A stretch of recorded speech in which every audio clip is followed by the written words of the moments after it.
Greetings, I'm Joel with North Country Vans. Welcome back to another build video, and this is going to be a short one. We're almost wrapped up with this build. This is a Nissan van. 2 benches turn into a bed, and then up front we have what'll be a little sink, and on the other side some drawers and a refrigerator. But what I want to show you is a lot of the work that I do with plywood. And on the edge of plywood, you can see the laminations of all the different veneers to it. Now, personally, I like it. In my Sprinter, I actually built it to accent this, but it's not everybody's cup of tea. And for the clients I'm building this van for, they didn't want to see that. So I wanted to show you a quick and easy way, or maybe not so quick, but it's easy, way to cover up those plywood laminations. And so here's our upper cabinets. Now this is plywood here, and this is a solid strip of wood that's glued all the way around that door, so that way you don't see any of that plywood edge. So let me take you over the workbench and I'll run you through how to do it. Alright, so I already have my piece of plywood cut. This is going to be one of the shelves underneath the sink, and I need to cover up just the nose of this plywood. Now, if you're going to do this, it's very important that you have a very straight cut and that you've cut it cleanly so you don't have a bunch of tear out of the thin veneer. Now, that can be tricky if you're using tools like a jigsaw or circular saw. Optimally, you'd use a table saw, and you'd use one with a zero clearance insert. So the blade just barely fits through there, and that way as a tooth comes around, it has a less tendency to grab that veneer and pull it with it to chip it off. So this works the best. But if you don't have a table saw, a router works really well. If a router and a guide will give you a nice straight cut, and it will cut it clean. And there's some videos I've done on that.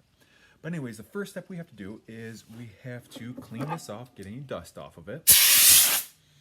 And then I've already gone ahead and ripped my little piece of wood that I'm going to use as the nose of this. We'll clean that off. And there we go. And the next thing is we're going to glue it. So give yourself a good bead of glue on here, and don't be terribly concerned about getting it on the face of that plywood. You just want to make sure that you have good coverage, and go ahead and squeegee that glue on there so you cover every surface. Use your handy dandy glued spreader that you got 5 on each hand, assuming you followed the standard safety protocols with your power tools, right? Then we'll take our little strip of wood, we'll set it on there, wiggle it around a little bit to make sure that we got the glue compressed, and you're going to notice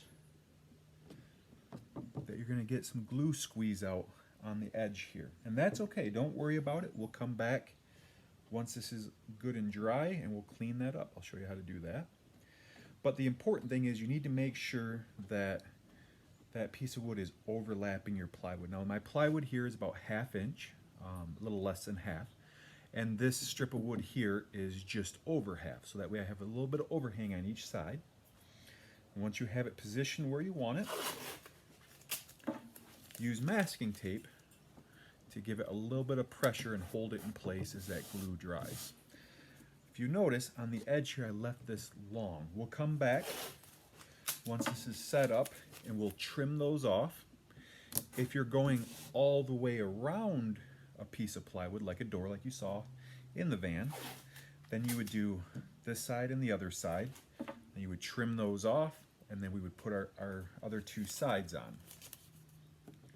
Now, it's important to make sure you get your tape next to the edge here, because this is going to be the spot that if it's going to catch anything to tear it off, it's going to be on the edges. So make sure you have good glue and you got pressure pushing that down as it dries. Well, we can get pretty close to that plywood with a power miter box, but you don't want to dig into this, so leave just a little bit of material still left on your edging here. and then just sand it off. And now I like to take scrap pieces of wood, and then I just use spray contact adhesive, glue it onto the block, and that way I know it's a nice flat surface. Sorry. That way, as I sand this, I make sure that I maintain this flat to this. Otherwise, if you start getting a little crooked or whatever, when you put your next line of edging on here, you might find you have a gap here. So use something, a flat edge, and then just work that the edge back to the plywood there. With the end of the edging flushed up with the plywood here, we can work on getting this portion of the edging flushed up. And you have a couple different options you could do with this. You could use a router with a flush trim bit and just nip that off. But that's a pretty skinny surface, 1/2 inch, to try to guide a router bit along here. And as you wobble back and forth, you'll end up digging into this a little more than you want to. Another option is a belt sander, but belt sanders can be pretty aggressive, and it's a pretty wide belt, so as you run it across, you may end up digging down more than the spot you're watching, and you'll sand through the veneer. That's what I used to do, and it never really turned out that great. So I switched to using a plane. Now, and then all I have to do is start running that along that edge.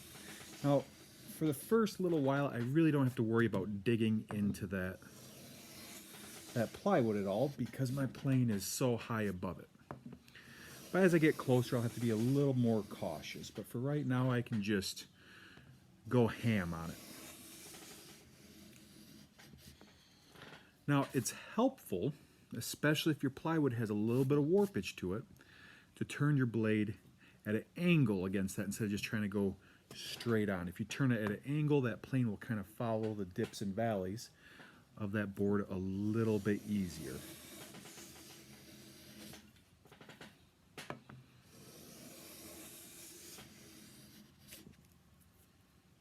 And we're just taking off little thin ribbons of wood and slowly working it down to the plywood. And the funny part is I actually really enjoy doing this. This is one of the more relaxing portions of a van build. We're going to take just a little bit more material off. There we go. And it actually goes pretty quick once you get the hang of it.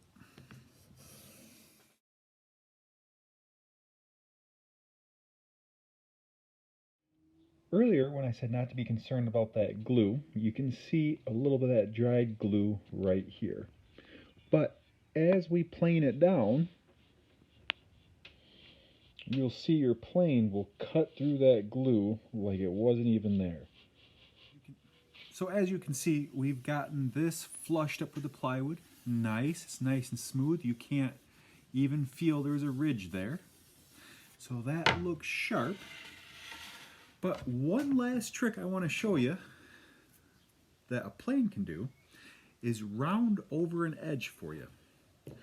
So if you go right on that edge,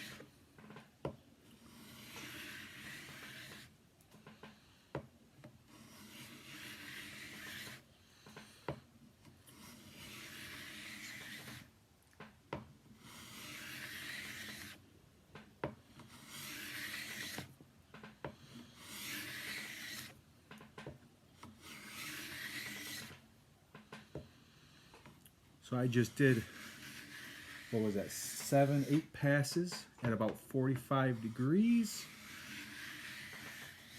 2 passes at whatever, 15 degrees on the one side. 2 passes at 15 degrees on the other side. And then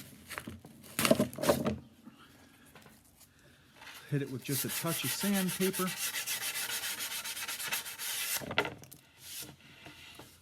Now you can see we've got a nice round over on that piece of edge.